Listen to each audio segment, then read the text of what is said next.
All right. Hello, it's me, Mike, with HPDS. I'll be getting into Genesis 21 during this video. I'll do a Genesis 21 study. So before I get started, I'll do as I normally do. I'll start with the Lord's Prayer. Our Father, who is in heaven, hallowed be thy name. May your kingdom come and may your will be done on earth as it is in heaven. Please give us this day our daily bread and forgive us of our debt as we forgive those in debt to us. And Lord, lead us not into temptation, but instead deliver us from the evil one. For yours is the kingdom of power and glory, Lord, forever and ever. Amen. So let me see, what's Genesis 21? We're going to see, and I'm going to go over a few little outline. Isaac is born. We'll see that Isaac is born. So Abraham and Sarah, as we've been following along, they're 100 years old just about, and they're pregnant. And then we've got, so Isaac is born, and then we see Hagar and Ishmael are expelled. So it's going to be another big thing to watch for. And then we're going to see that Abimelech and Abraham make a covenant together. So from Genesis 20, we see that there's some diplomacy going on between nations here. And Abimelech is the king of Gerar.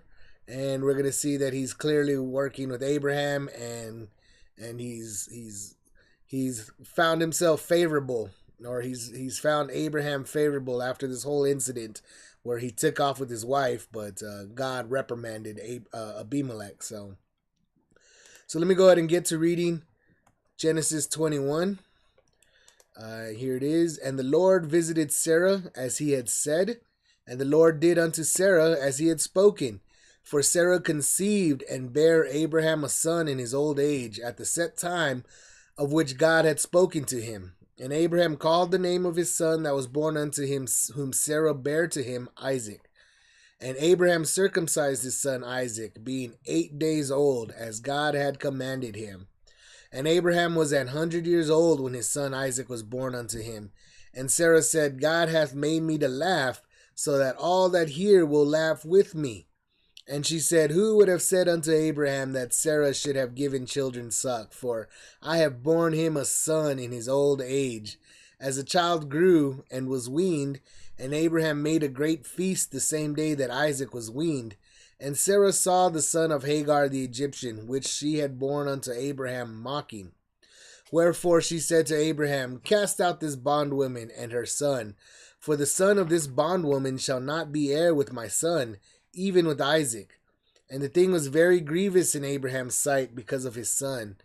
And God said unto Abraham, let it not be grievous in thy sight because of the lad, and because of thy bondwoman, in all that Sarah had said unto thee. Hearken unto her voice, for in Isaac shall thy seed be called. And also the son of the bondwoman will I make a nation, because he is thy seed. And Abraham rose up early in the morning, and took bread and bottle of water, and gave it unto Hagar, putting it on her shoulder, and the child, and sent her away. And she departed, and wandered into the wilderness of Beersheba. And the water was spent in the bottle, and she cast the child under one of the shrubs. As she went and sat her down over against him a good way off, as it were a bow shot, for she said, let me not see the death of the child. And she sat over against him, and lifted up her voice, and wept. And God heard the voice of the lad, and the angel of God called to Hagar out of heaven, and said unto her, what aileth thee, Hagar? Fear not, for God hath heard the voice of the lad where he is. Arise, lift up the lad, and hold him in thine hand, for I will make him a great nation. And God opened her eyes, and she saw a well of water, and she went and filled the bottle with water, and gave the lad drink. And God was with the lad, and he grew, and dwelt in the wilderness, and became an archer. And he dwelt in the wilderness of Paran, and his mother took him a wife out of the land of Egypt. And it came to pass at that time that Abimelech and Phicol, of the chief captain of his host, spake unto Abraham, saying, God is with thee in all that thou doest. Now therefore swear unto me by God that thou wilt not deal falsely with me, nor with my son, nor with my son's son, but according to the kindness that I have done unto thee, thou shalt do unto me, and to the land wherein thou hast sojourned. And Abraham said, I will swear. And Abraham reproved Abimelech because of a well water, which Abimelech's servants had violently taken away. And Abimelech said, I wot not who hath done this thing, neither didst thou tell me, neither yet heard I of it, but today. And Abraham took sheep and oxen and gave them unto Abimelech, and both of them made a covenant. And Abraham set 7 ewe lambs of the flocks by themselves. And Abimelech said unto Abraham, What mean these 7 ewe lambs which thou hast set by themselves?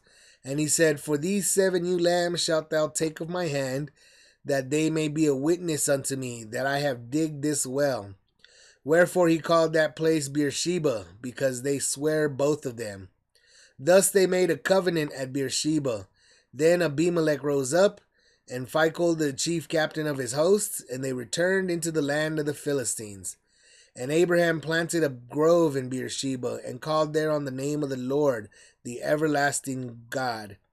And Abraham sojourned in the Philistines' land many days. So this was chapter 21. You can see it's a little bit longer than that last chapter. It's about 34 verses long.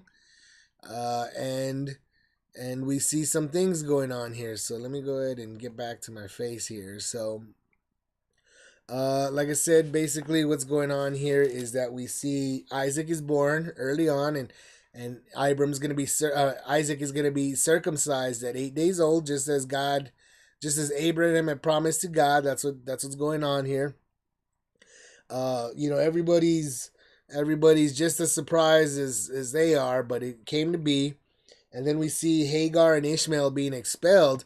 And when Hagar gets expelled with Ishmael, Ishmael's, mind you, he's only about 13 years old. And this is not the first time they leave. This is the second time they leave. The first time she came back. Now this second time she's really concerned about her well-being, and she really thinks that they're just gonna die. There's nothing they could do. But it does look like that even God is still watching out for them through Abraham. Abraham, even though he expels his son Ishmael, he's real torn up about it. It really clearly it messes with him. But we do see that she goes to this Beersheba, and that's where, in Beersheba you'll see that that's where she runs out of water. And this same place, Beersheba, is later on we see that Abraham is talking to Abimelech about a well out there. There's a well that needs to be taken care of out there in Beersheba, and no wonder this is that well that more than likely was without this well, his other son Ishmael and Hagar just very well may die. So God is definitely watching out for Ishmael and Hagar, and he's looking out for the seed of Abraham for sure, because that is what he said he would do, and that is what he's doing. So what I'm gonna go ahead and do is now go ahead and get back into it. We'll go line by line and see what the Holy Spirit allows us to bring forth. So just like I said, so we see here that the Lord visited Sarah, just like he said he would. So this promise is coming true. God makes promises. He prophesies the future, and what he says goes. That's what God is proving. He's showing humanity that this is very, very much the case. What he says goes. He does not lie. He is truthful. It comes to pass. He has the power to make all things happen. And here we are, 100-year-old woman having a baby. And not only that, they think that they're old, even though they're young, comparatively speaking, to the people that had lived in ages past. So God himself, there he goes, two promises that have already occurred. The age of 120, that people are dying younger, that God wouldn't contend with them forever, and that Sarah here is having a baby at 100 years old, because nothing is too hard for God. So she says, in his old, for Sarah conceived exactly when God said he would. So this was a year later from chapter 19, when God is on his way to destroy Sodom and Gomorrah, and he stops in to visit Abraham and Sarah laughs, and God gets a little bit offended at Sarah laughing, because this was the second time he told him that she'd have a baby. And so So she shouldn't have been surprised about it. She shouldn't be laughing. But of course, that's what happened when this baby was born. Just like he told you, Abram calls him Isaac. He calls him Isaac. That's who it was. And Abraham circumcised Isaac, so he was 8 days old, and he's fulfilling the covenant. Here he is. He's doing the what is required of him as the covenant, which is to circumcise all the men at 8 days old. So here he is. He's probably been doing it with other children that have been born. He did it with Ishmael when Ishmael was 13. So he's been doing it since he's going on what? Let's see, 99. Basically he's been doing it now for just about a year. This has been going on for about a year. Whoever's been coming into his household, all the men are being circumcised. All the children being born are being circumcised. And that's what's going on here. And Abram was 100 years old. So once again, just mentioning that Abraham was 100 years old when Isaac was born.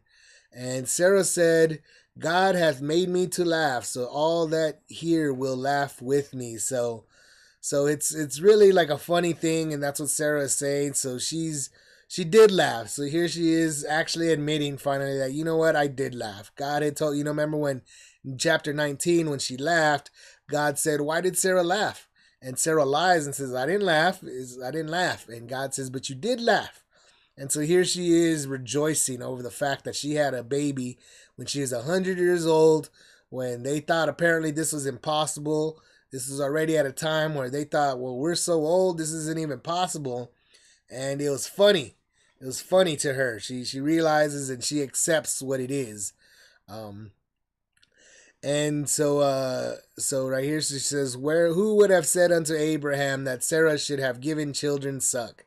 For I have borne him a son in his old age. So that's why she's just marveling at this fact of how powerful God is and the things that God can do, because everybody thought that these two people were old and it was impossible. They could not have children. She was barren. She's 100 years old and she's just now being given a child by God. And so that's why she just thinks it's just going to show how far God's promise of reducing the age limit to 120 years, and this, mind you, this isn't even 500 years after the flood. So we're not even 500 years after the flood necessary just yet, and within 500 years of the flood, a 100-year-old person is considered old, even though everybody that went into the ark was several hundred years old to begin with. Noah was 600 years old, remember? He had sons that were several hundred years old by this point, by the time they go into the ark. So not even 500 years later, after the flood. Keep in mind, Noah was 600 years old when the flood came around, and he lived for 350 years after the flood. And in that time, in 500 years, people were living not even to the age that Noah was when Noah went into the ark. So you see what's going on? It's like what's the word? It's exponential. So people were living long times, and then exponentially they started dying really early. They just died earlier and earlier and earlier, became exponential down to 120 years old. And we'll see that Abraham and Sarah lived, Abraham lives to be, like 170 or something like that. And I think Sarah gets to be almost 130 years old. She lives a little bit past 120 years old or something.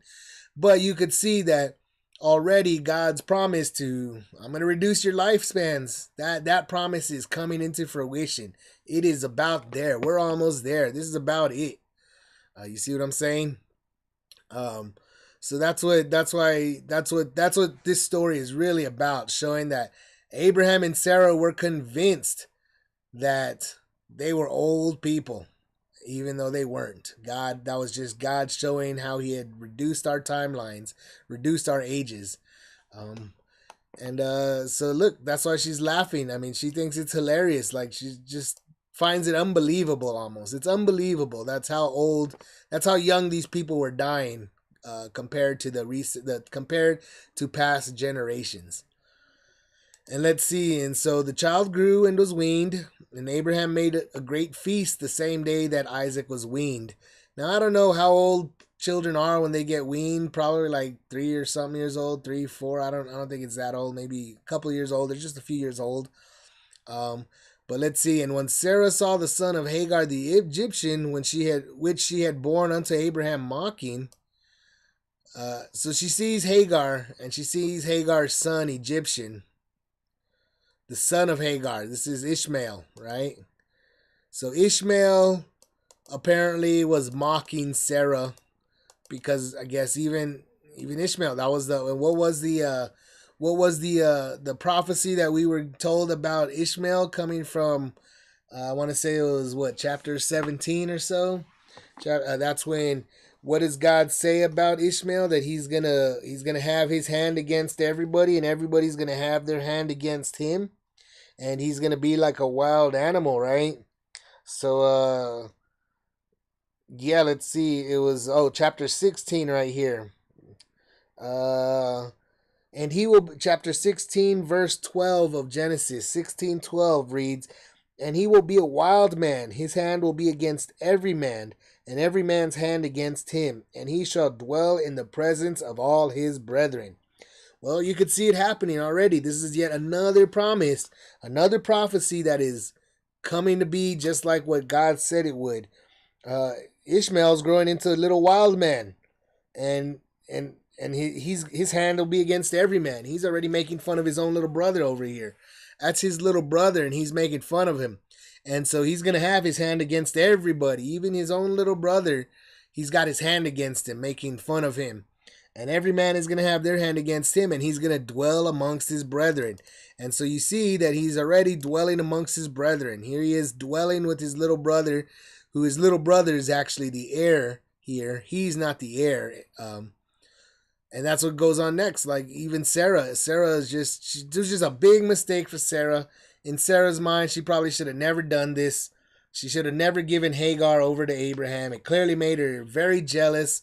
It was, and why wouldn't it? I mean, we know in today's age that if a man and a woman are married, and there comes another woman between the two, I mean, why wouldn't the wife get jealous and enraged and upset? We learn later on that marriage is until death. So if you're married, you should only be with your married partner. You shouldn't be doing things like hedonistic things, like some people call it swinging or whatever, where they go out and they're swingers and they have multiple sexual partners even while they're married. That's also just adultery. It's cheating, even if you are, both of you are, you're agreeing into it. You're both just cheating. You're both just adulterers. You both should be dead according to God.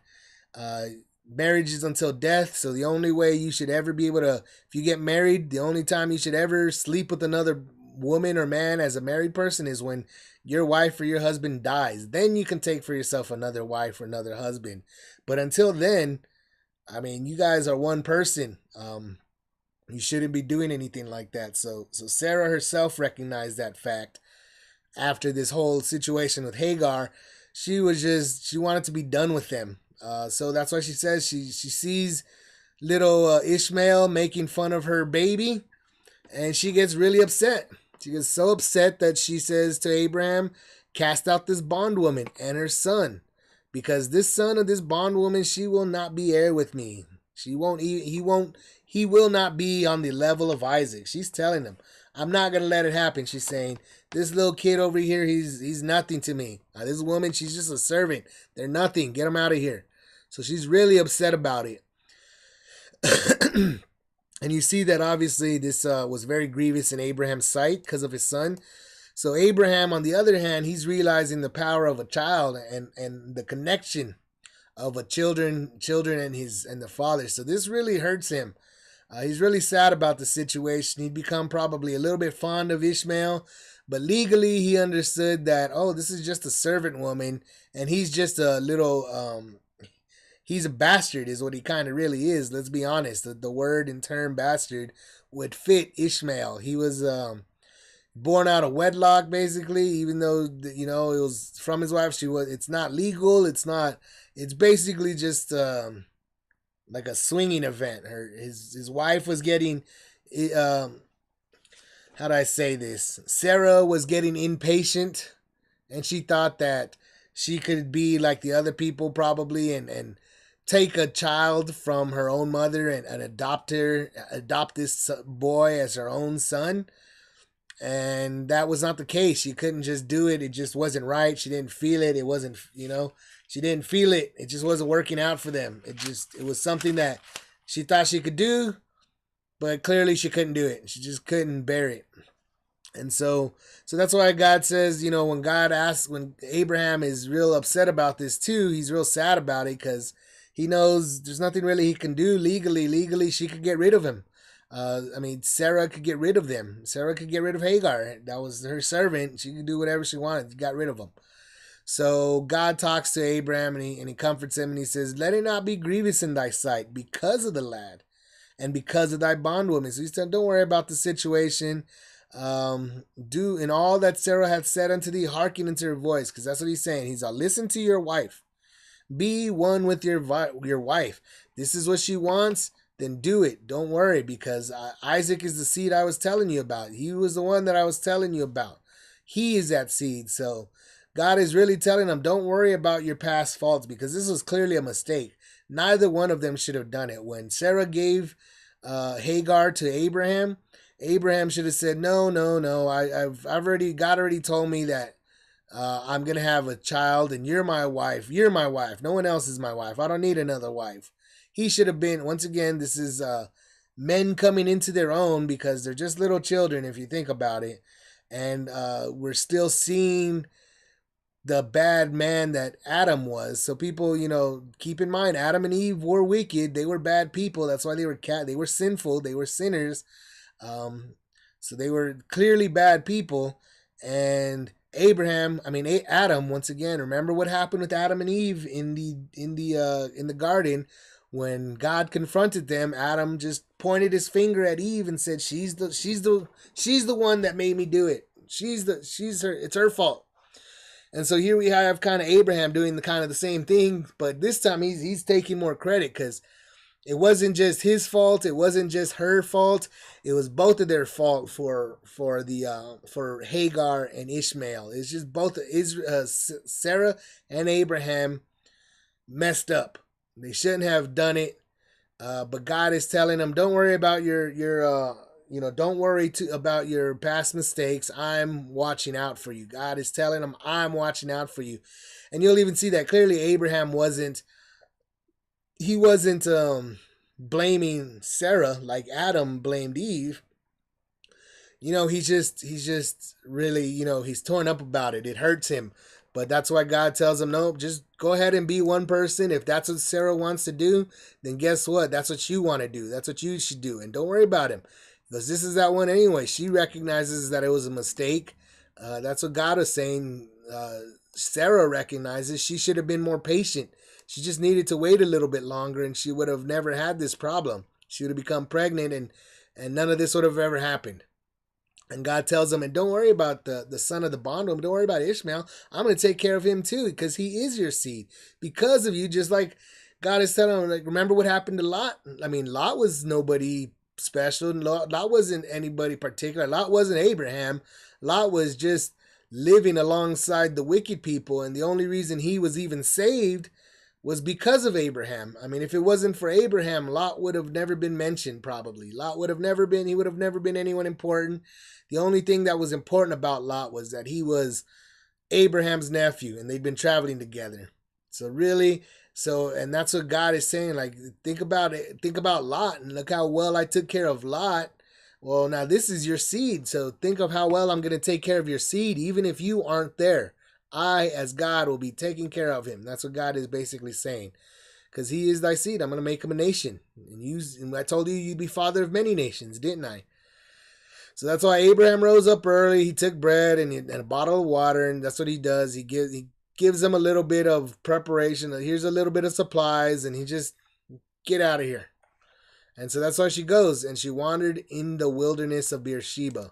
So she makes it down to Beersheba. Where do we see Beersheba? Let's see if we can find Beersheba in any of these maps.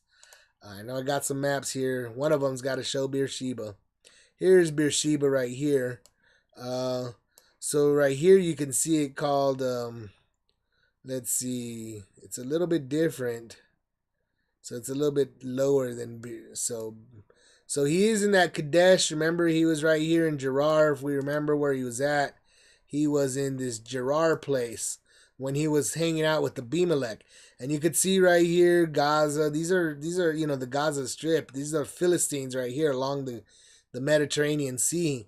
So you could see this is where Abimelech was basically hanging out. And Gerar was where he comes out to Abraham. And so Abraham and them were hanging around right here in this area, if you could see it.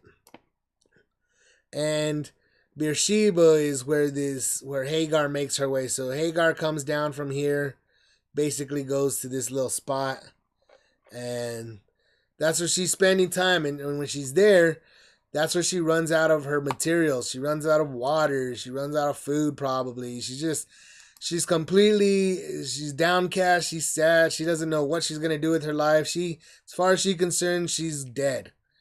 Without Abraham, she is a dead woman. And you kind of see this, and I'll say this of my own accord. It kind of echoes the last time this happened, or the last chapter. Not the last time this happened, but the last chapter. In chapter 20, Abimelech is basically defending himself as king in front of God. He's saying, what does he tell him? He says, this was Abimelech in Genesis 20 verse 4. But Abimelech had not come with her, and he said, Lord, wilt thou slay also a righteous nation? So he's contending with God. God comes to him in a dream, and God's saying, I'm going to kill you for taking this wife, for taking this woman. And but Abimelech is kind of trying to say, well, I've got this whole army. Are you going to destroy this whole army just to get to me, to destroy me for this woman? Would you go that far, is what he's asking God. And God says, you better believe it. So give her back that woman, because I will destroy you if you don't give her back. I will kill you and your entire nation. I will destroy you all. And so that's why you see that Abimelech is basically saying, oh, without me, my nation is nobody. They'll all die. I am their king. Without me, they're nobody. Without them, I'm also nobody. That's what Abimelech was kind of contending. And so here you even see that Hagar was kind of feeling the same way about Abraham, that she was thinking that without Abraham, there's nothing I can do. I'm going to die. I don't have Abraham, my man. That's what, and this is also, you're kind of seeing this now. This is also that part of that curse that was put upon the women because of Eve, that they would what did it say, that their desire will be with their husband, and their husbands will rule over them. Well, this is what she's feeling right there. This is part of that curse right there, that curse that was put upon Eve, that she's desiring her husband being Abraham, and she feels like he rules over her. Like without him, she's gonna die. There's nothing she can do about it. And so that was in Genesis 3 when that happened. Genesis 3, let's see, verse 16. Unto the woman he said, I will greatly multiply thy sorrow and thy conception. In sorrow thou shalt bring forth children, and thy desire shall be to thy husband, and he shall rule over thee. That was 3:16, Genesis 3:16 right there. And so that's exactly what she's feeling. She thinks she's going to die. There's nothing she could do about it. And so that's why she goes ahead, and the kid, he would have only been about 13 or so, maybe a couple of years, 13, 15, 16 years old. He would have been a young kid, even though we might consider that a teenager in today's age. And in today's world, teenagers are basically adults in their minds. A lot of people try to treat little 16-year-olds as though they're adults, 17-year-olds as they're adults, 18-year-olds as though they're adults. Because that is the age, 18, that you become an adult basically in the United States, that you can vote, you can go to war and die. So this is when they really start telling you you're an adult, when you're 18 years old. But here we see him probably around, like I said, he was 13 when Isaac was born. So how long did it take Isaac to be weaned? Maybe about 3 years or so. 2-3 years. I don't really know. Somebody's gonna have to tell me. I don't have children. But so that makes him about 15, 16, maybe 17 years old. He's a little bit under that age, and she's still calling him a child. He's a child, and he goes off, and so she put the child under the shrubs. So he was probably sleeping. Maybe they were walking, and she kind of just puts him there, kind of lets him. Maybe she yells at him, "Get out of here! Go under those shrubs!" And then she starts walking away from the kid. And the kid's probably crying. She's over there crying. Everybody's crying probably. And she gets to that little area. She leaves. She goes a good distance away as if it were a bow shot. And so she's expecting him to die. So they're close to death. Whatever it is, they probably hadn't eaten for a while. They probably hadn't drank any water for a while. They're probably both just really out of it, really really hungry, really thirsty. And that's what she says. And as she sat over against him, and lift up her voice and wept. So she's over there crying from a distance, and she doesn't want to see him because she thinks he's dying. This kid is probably not in good health right now as they're fleeing, as they would make their way from this Gerar down to this Beersheba.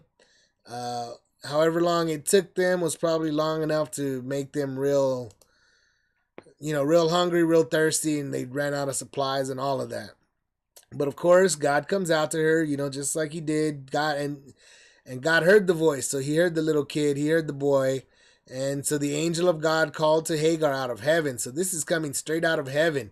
So this is another interesting take on how God is communicating with humans, because we know that Abraham has seen him in person, or at least, he's been in his presence of some sort, been at least in the form of an angel, somebody that he recognizes, somebody he's spoken with, somewhat face to face. But Hagar, on the other hand, she heard him last time, and now she's hearing him again, and now this time it's coming straight out of heaven. She's probably hearing a voice booming from the sky. The sky is talking to her, and she can hear the voice from the sky. And the voice tells her, what ails you, Hagar? What's the matter, Hagar? Fear not, God has heard your voice, and of the lad where he is, don't you know that this is all prophesied? Why are you so upset? I told you this would happen. This was going to happen. We told Abraham knew it was going to happen. You should have known it was happening.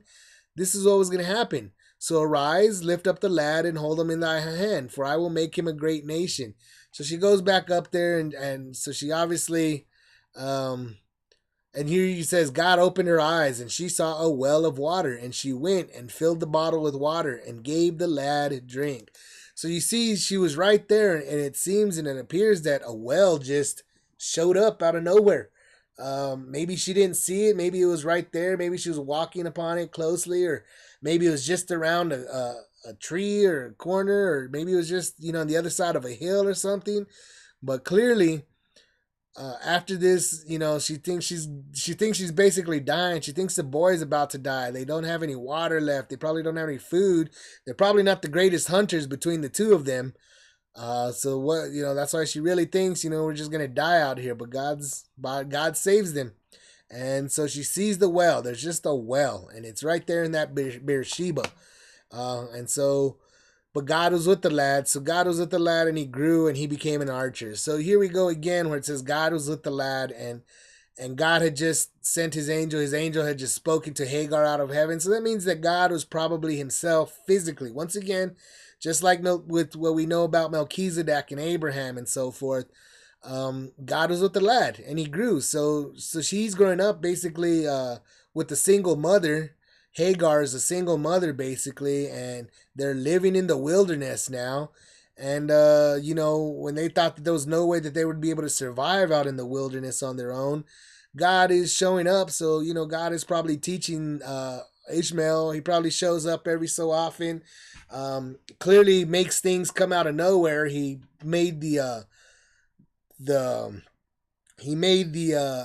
well come out of nowhere. There was a well of water, and she goes and fills it, and that saves their life right there. And so of course he grows up, and the boy becomes an archer, just shooting. And that's kind of another symbol of what this prophecy was going to be. Because remember, we read in chapter, like I said, it was chapter 16, where what does God say about Ishmael? That he's going to have his hand against everybody. and every man's hand against him, and he shall dwell in the presence of his brethren. So here he is becoming an archer who's just gonna randomly shoot at people. That's it's symbolic because you'll see later on that God calls evil people, or he says things about archers and people shooting their arrows, and fools just shoot it just like randomly. He kind of makes mention in one of these proverbs or one of these psalms. I forget what it is, but ultimately he is a guy that is going to be against everybody. Everybody is his enemy, and he's everybody's enemy. That's what it seems to be, and that's perfect for an archer. That's all an archer does, is he shoots at everybody because everybody is his enemy. And he's right there living in Beersheba apparently. So this place is going to be ultimately right here, right there, right there in Israel. Is this whole little place is going to be Israel, and his land is right there. And so, of course, he dwelt in the wilderness of Paran, and we did see the wilderness of Paran. I think it tells us right here the Negeb. No, this one doesn't really show us the Paran. So let me see. There's this one, Negeb. It doesn't really tell us, but I know there is one map. Let me find that particular map, and I know it's this one right here. This one tells of El Paran right over here, and it's El Paran. We see it down there. He's up here right now somewhere in so from Hebron, he's right here in Beersheba is right here somewhere. And so he kind of in his lifetime he makes it down here into the El Paran, so he's really down in this area. And this is really where he's making his home. This is where Ishmael is just making his home. God has been with him. He's becoming an archer. He's really good at archer, so he's probably becoming a really good hunter. He's becoming a real good hunter with the help of God. And while he's there, his mom goes back to Egypt and takes a wife for him. That's where she was from. So it's perfectly okay because she's an Egyptian. She was taken out of Egyptian. She goes and she finds a wife for her son out of Egypt. And so it looks like God is taking care of Ishmael, and we'll probably see Ishmael later on and see what happens and what becomes of his people. And we'll recognize and remember that Ishmael was basically hanging around right here. He was hanging out down here somewhere in El Paran. This is his area right around where I'm pointing out with my mouse. He was just somewhere down here, kind of in the south of Israel, just about. So we'll keep him in mind and we'll remember him for later. But here comes Abimelech. So now we get back into the story of what's going on with Abraham. And so we see, like I said, let me see, what was the outline of this particular chapter? Isaac, that's Hagar and Ishmael are expelled. And then we get into verse 22, which is where I'm at right here, where Abimelech and Abraham are going to make a covenant. They make a covenant together. So like I said, chapter 20 was really about them being diplomatic with each other. Two different nations. We got the Philistines, and they are Philistines if you think about it. We're going to see that they go back into Philistia. But Abraham has been there, Abimelech has been there, and Abimelech and his chief captain, so that's how he goes with his general, basically the army general, the general of his army, the leader of his army, the commander of his army. They basically go to Abraham and they say, look, we see that God is with you in all that you do. You're a great man. You're a powerful man. God is with you. And that's why he says, so swear to me before God, because I know that you are a man of God, and God is the king here. God is the one that's really in control. And he goes, now swear to me by God that you will not deal falsely with me, nor with my son, nor with my son's son. But according to the kindness have I done unto thee, thou shalt do unto me in the land where you have sojourned. So he basically is recognizing the fact that, look, I get it. God favors you. God is with you. There's nothing really I can do about it, but there's things that you could do to me, apparently. That's what Abimelech is saying. And so now I'm hoping that I have treated you well during this time, that you will treat me well, but not just you treating me, but go ahead and please treat my son and my grandchildren and everybody in my line that is going to come forth, because they're thinking about the future. These two guys are thinking deep into the future, and they're realizing that, you know what, my people as Abimelech, we're going to be up here in Philistia, And we know that when we come down here to this Gerar area, we're probably going to run into Abraham's people. And not just us, but our children and our children's children. It's going to be the same thing. So he's saying, so make a covenant with me. Go ahead and promise in front of God. And so God will take care of the whole situation is what they're leaving it into the hands of God. And Abraham says, I will swear, I will do this thing for you. Abimelech, I will tell you, and I will tell my children and my grandchildren not to treat you guys bad. That's what Abraham is saying about Abimelech. And Abimelech is saying the same. We've become spiritual partners as nations, as one nation to another nation. We're setting up a historical friendship between these two nations, and we're setting up a historical covenant, which would be like an historical document, a historical record saying that our people are friends with each other. We won't treat each other bad because historically this is what's going on. And so when Abram said, I will swear, but before they go through this little contract, this little covenant that they're making, before that can happen, Abraham tells Abimelech, but first, before I do this, I gotta talk to you about this well of water that your servants took away violently. Your servants came and took it. And Abimelech said, what are you talking about? I don't know anything about a well. Well, you're just telling me. Tell me about this well. That's what Abimelech is saying. And Abraham goes ahead and he takes some sheep and oxen and he gives it to Abimelech. And this is their covenant. This is how they're making their covenant.